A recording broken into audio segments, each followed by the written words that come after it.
Well, a very good morning and welcome to another Fishing Tail Films. And as you can see, I'm out on the bank where I like to be fishing, and it's 3 days after Christmas, so hopefully you had a good Christmas, and I wish you a happy new year, and may 2025 be very successful, especially if you're out fishing. And I'm down by the riverside, and I thought, well, why not? I've had enough of turkey, Christmas pudding, mince pies, all that. I'll come out and go fishing. This is exactly where I am. Now, I must admit, I'm surprised that the river is, because we've not had any rain for about 2 weeks, I guess, or any sort of rain of note, that is. But it still feels like it's running off the fields, because as I was walking through, I had a long walk to this swim, and I could see plenty of water running off through pipes and that leads off the field. And then when I got to this swim, it's a lot higher, even though I was checking on the government site for the water levels. It's boiling there. It's a very deep swim. You may have seen me fish this swim before. It's very deep and it boils, and I've been here about 20 minutes fishing away, and I'm trying to read how the flow's going, because it's almost like that washing machine effect. There's slacks right over the other side and down the edge, because it's on a big bend, so it's moving about all the time, and trying to get the flow to sort of stay in the same position all the time is virtually impossible. It's moving around all over the place, so you can't get the same run through the swim, like two casts on the trot. I put 4 balls of ground bait in right down the middle, and I plumbed up. It's a very deep swim, and from the hook keeper I'm using a 14-foot rod, which I'll tell you a bit more about in a minute, and then it's 12 eyes up the rod, so it just shows you how deep it is. And just up the bottom there, I thought it was a fish. So it's deep. I'm trying to control the float where I want it is a bit impossible, and I'm a bit worried that they don't sometimes like to be, because I'm after a few roach today. I thought I'll finish my river season for 2024, that is, on the river fishing for some roach. I mean, whatever comes along, I don't care. I'll be happy to catch it. But the colour's perfect. It's got a nice bit of colour to it, obviously, because we have had a lot of rain over the last couple of months. That sort of stopped me getting back on the river, because it's been up. You can see around. It's very muddy, and it's been obviously up over the banks again. Not for the first time this season, I might add. Quite a few times, and those that fish the rivers quite a lot will know exactly what I'm saying. So I'm just, bait wise, I've just got some maggots with me, a bit of ground bait which I've put out. I'm using one of my favourite ground baits I've been using for over 30 years, I think, and that's the Vandenine Super Cup, and they do a dark version of it, which is what I'm using today.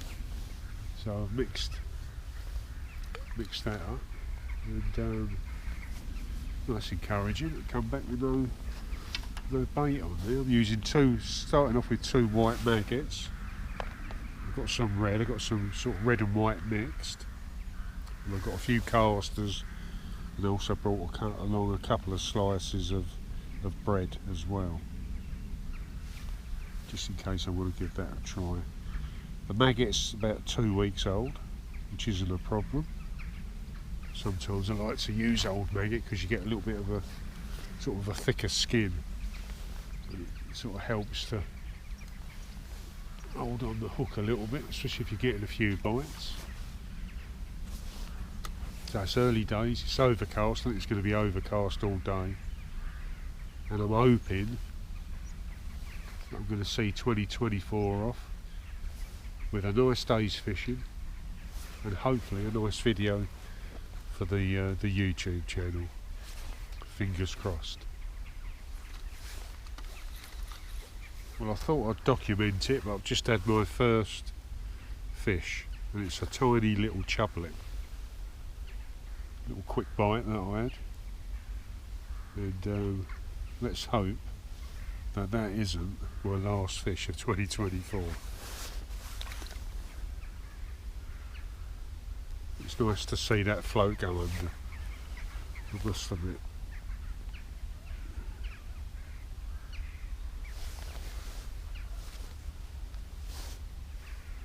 But as I like to say,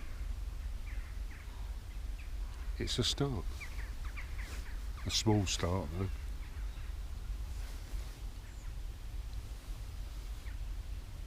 Well, apart from that micro chub that I caught, which was about 20 odd minutes ago, it's no more bites. The float is just all over the place.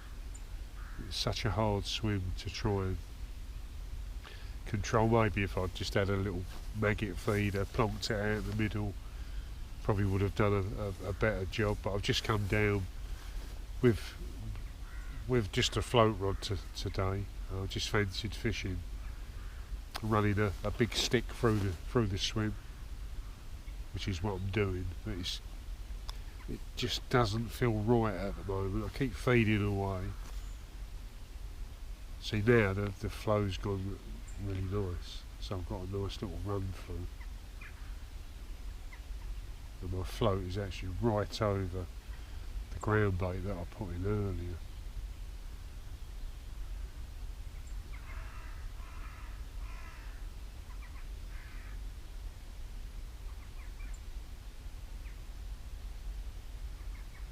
I keep looking over. I've had joy before over that far side. There's a nice run through, so I might, because I know it's a bit shallow over there. And in the past, I've found that when conditions are a little bit like this, the roach tend to back off, and that's round that bend, and there's a nice glide through. So keep looking over there. I think something's telling me that's where I should be. And I think I'm going to give it a go, because it just does feel. I've been flicking some maggot over there. It just feels like that's where the roach could possibly be. So I'm going to shallow up. I think it's about 6 foot over there, and then run the float through and see what happens. Plan B already.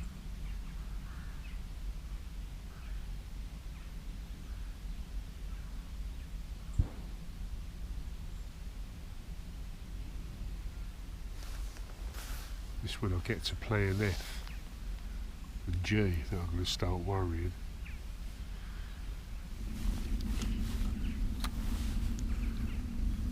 Well, I've cast right down the back end of the swim where that tree, that bare tree, overhangs, and my float is just underneath that at the moment. Now, I thought I did have a bite on my second run through, and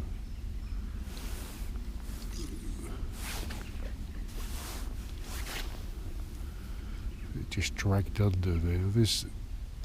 It's a bit uneven under there. I think obviously to the left where the other bank is, it shallows up, and then it sort of drops away at a bit of a slope, and every now and then I think I'm just dragging bottom, but I think I had a bite.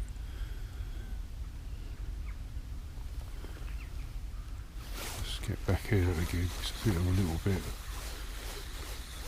away from where I want to be. I've been flicking maggots in that sort of, it's almost like not even moving over there, sort of just still water and a bit of an undertow. So I'm trying to get as tight as I can.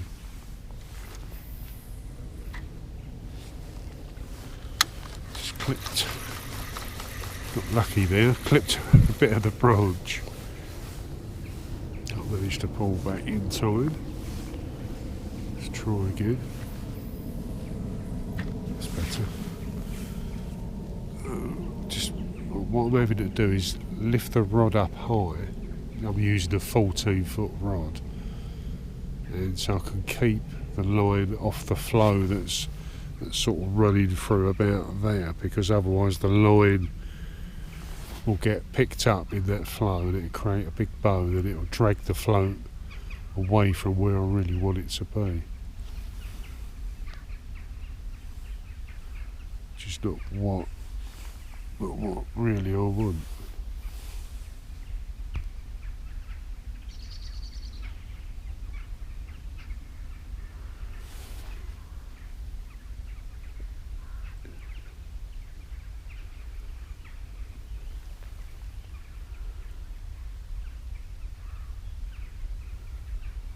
So I'm quite surprised that there's as much flow. The float is sort of slowly dragged under there, but I think it's just touching bottom a little bit. I'll say it's not a very uniform depth over there.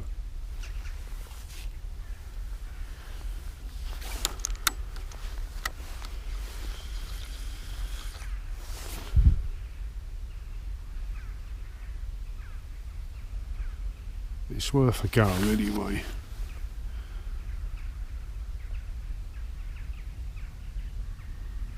Well, as you can see, my trip down the river wasn't a very successful one, and I stopped filming, carried on fishing for probably best part of 2 hours, and I searched all over the swim, even in areas that I'd not fished in that swim before, just to sort of try to see if I could find a few fish holed up, and there was absolutely nothing. So I thought, well, there's no point flogging a dead horse, so to speak.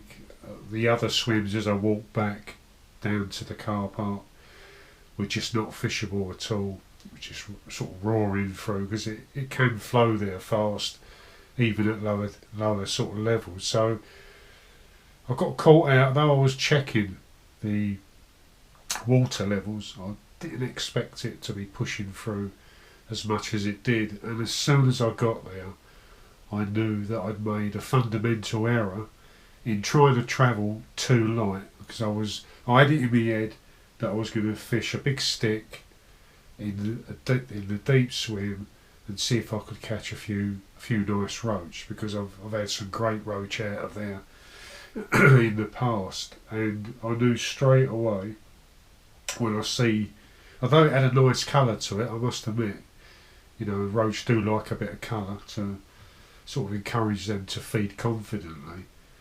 The swim does boil around a lot, and I knew that I should have brought along with me my tip rod, and I took it out as I loaded the car up. I thought, no, I won't take it, I'm going to stick to plan A.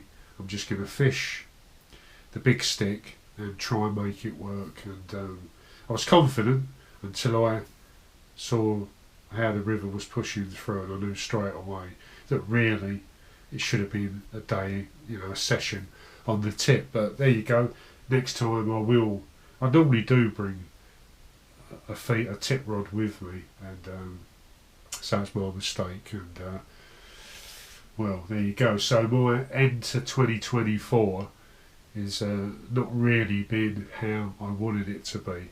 But there you go. I think I've had a good year all round. The river, that section of river has been very tough going for me. I've had to earn a lot of the fish that I've caught this year out of that stretch. And as you can see, I caught that tiny little chublet, which sadly is my last fish of 2024, but 2025 is fast approaching, as from the next day or two, so that's all good. And then my intentions we'll be switching solely to perch. As you may recall, I've said before, January to mid-March is when I concentrate on my perch sessions, so I'm really looking forward to that.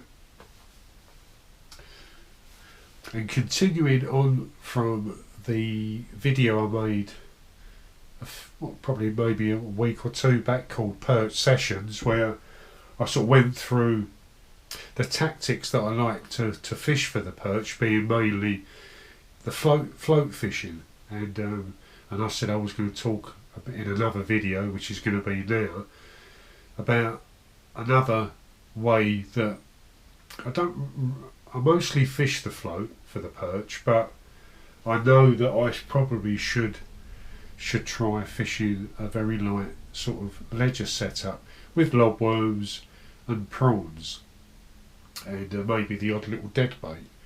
And so I'm going to talk about now that sort of setup. I've got a rod already set up, and I'll show you that, and also I'm going to talk about some of the flavours that have caught me an awful lot of perch in the past. And I know we all have our own sort of favourite flavours to fish with, and maybe some of these are not what you like to use, so please drop them in the comments below this video, because it'd be interesting to hear what other people like to, how they like to fish with, you know, like what sort of, maybe it's the same flavours I use, or you've got something else that you want to share, please do. And I'll be interested to read your comments under this video. So let's take a look at the rod, or the rods, because I'm going to fish, you know, sort of a pair of rods, and that's the 11 foot.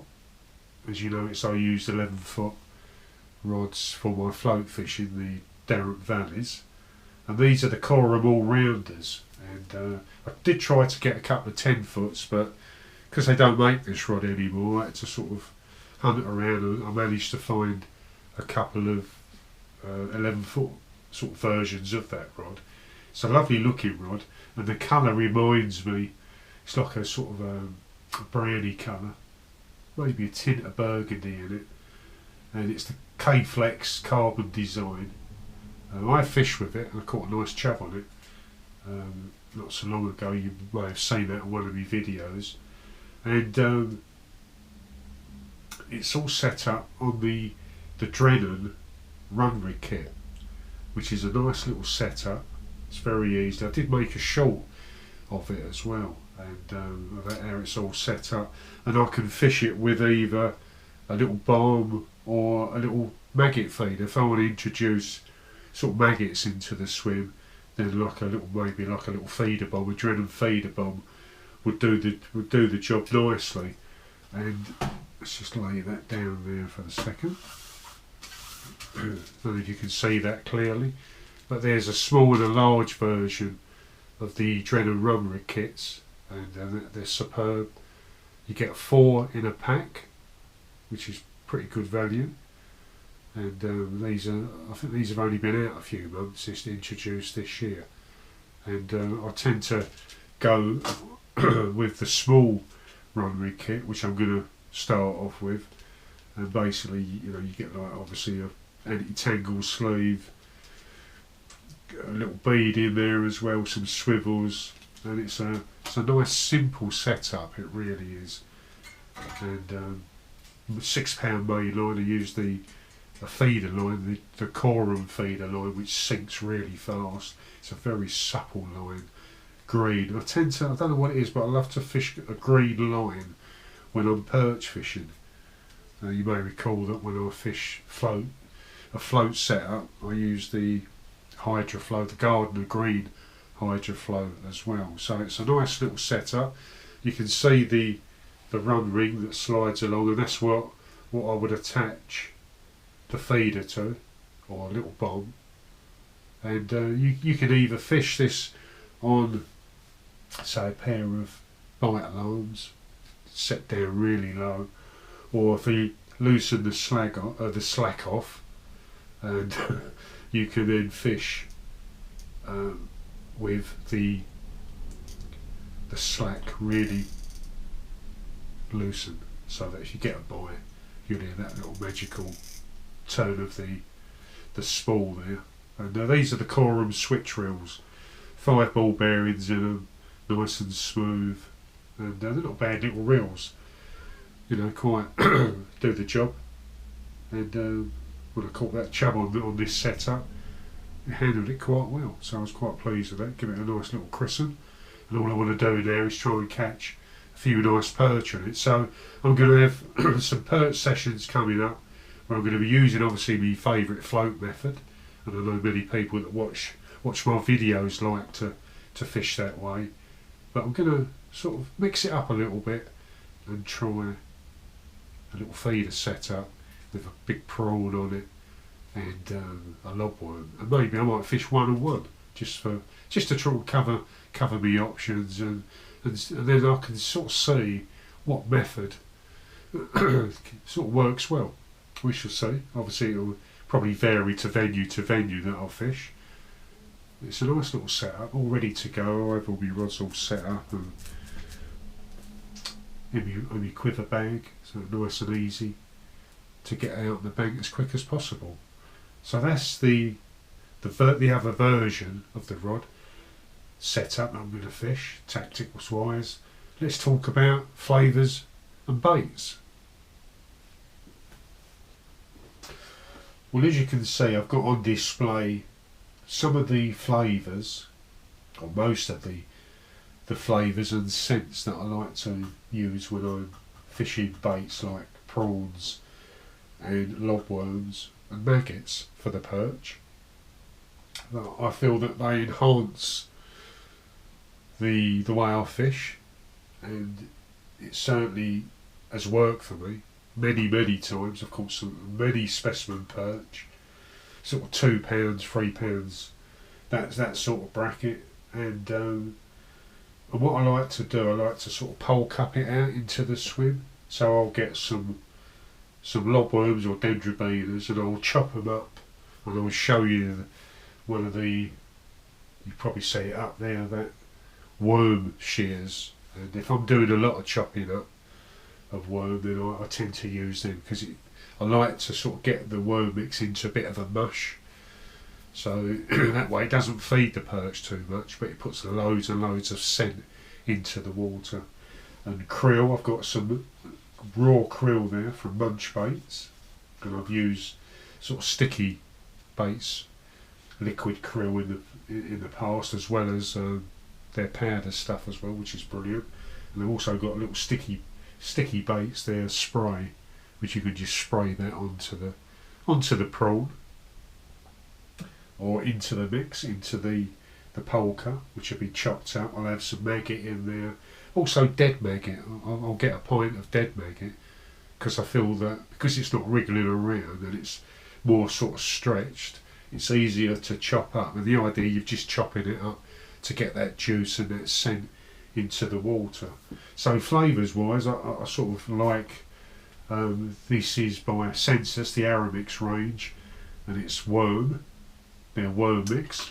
It's all liquid in there, so you pour a bit of that in there. Nash do a worm cell, which again is like, just, you can see it's like a mush of worms, lobworms and all sorts in there, which is very good.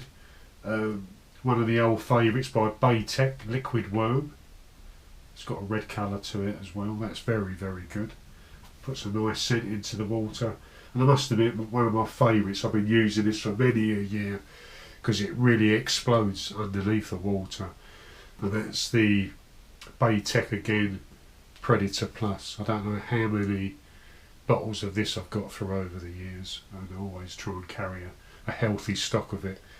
And a little couple of squirts of that in the pole cup, mix it up like a little bit of a cocktail mix for the perch, a perch cocktail mix I like to call it. I stir it up, and then I'll sort of cup out round the edges, or where you know, after I've plumbed up and I've decided that's exactly where I'm going to fish, where I'll find a nice flat spot with plumbing around, and then I'll introduce my bait through the pole cup. If I'm going to be using let's say, more of a raw bait, sort of pieces of bait, then sometimes I'll use one of the sort of bait droppers, and that but mostly at the start of a session. I won't stick a bait dropper in once I'm fishing, because I just think a big piece of metal coming down, well, it'd probably spook me if I was a fish. But let me show you them worm shears.